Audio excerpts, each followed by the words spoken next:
Let's review the rule for adding ing. We have 3 words: moving, tripping, and yelling. Can you remember where to sort these words? First, think about moving. Think about the base word of moving. Did it double anything? Did it drop an E? Or did it have no change? That's right, it dropped an E before it added ing. Now think about tripping. Think about the base word of tripping. Did it drop an E? Did it double a consonant? Or did it have no change? That's right, it doubled the consonant. And yelling. Do you think it dropped an E? Did it double a consonant? Or did it have no change? Remember to think about the base word. That's right, no change. Great job.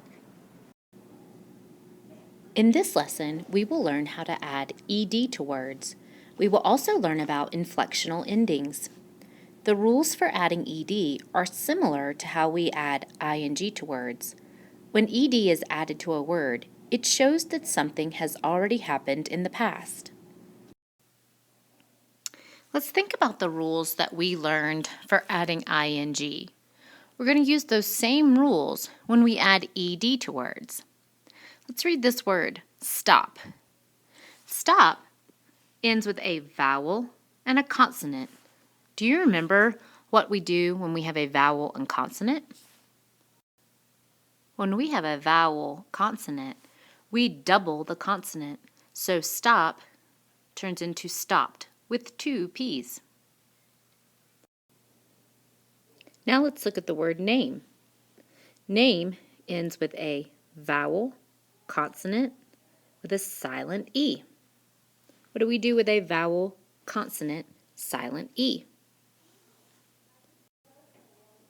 When we have a vowel consonant silent E, we drop the E and add ed. Let's read this word together. Seam. Seam has a vowel consonant. Do you remember the rule for vowel consonant? When we have a vowel consonant, we have no change, so we just add ed. So seam plus ed equals seamed.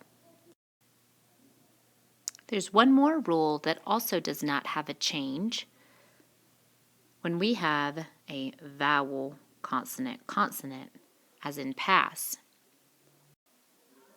pass plus ed equals passed, P-A-S-S-E-D. There was no change. Now let's see if we can sort some words. We have the word step, scare, and ask.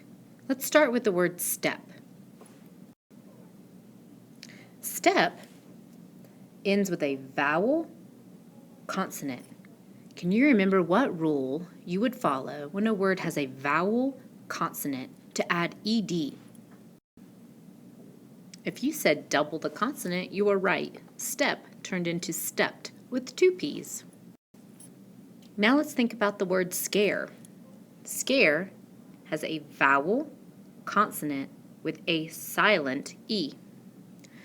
What rule do we follow with the silent E?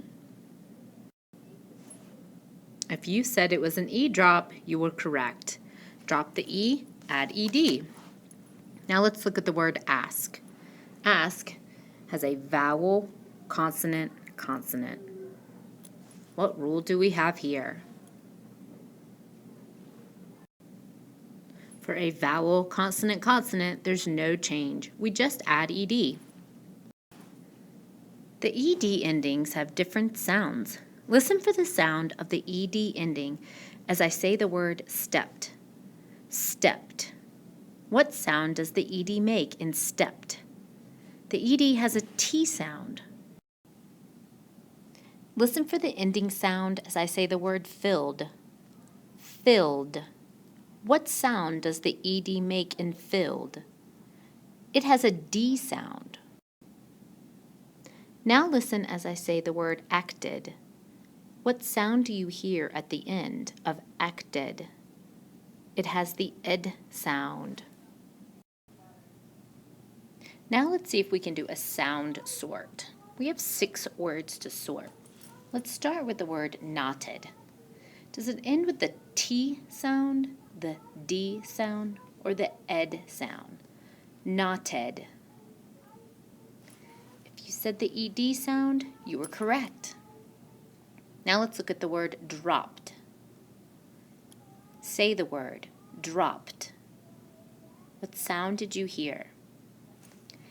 If you said the T sound, you were right. Now let's look at walked. Say the word and listen to the ending, walked.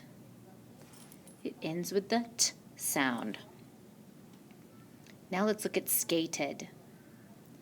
Say the word skated. What sound did you hear? The ED sound. How about called? Did you hear T, D, or ed? Called.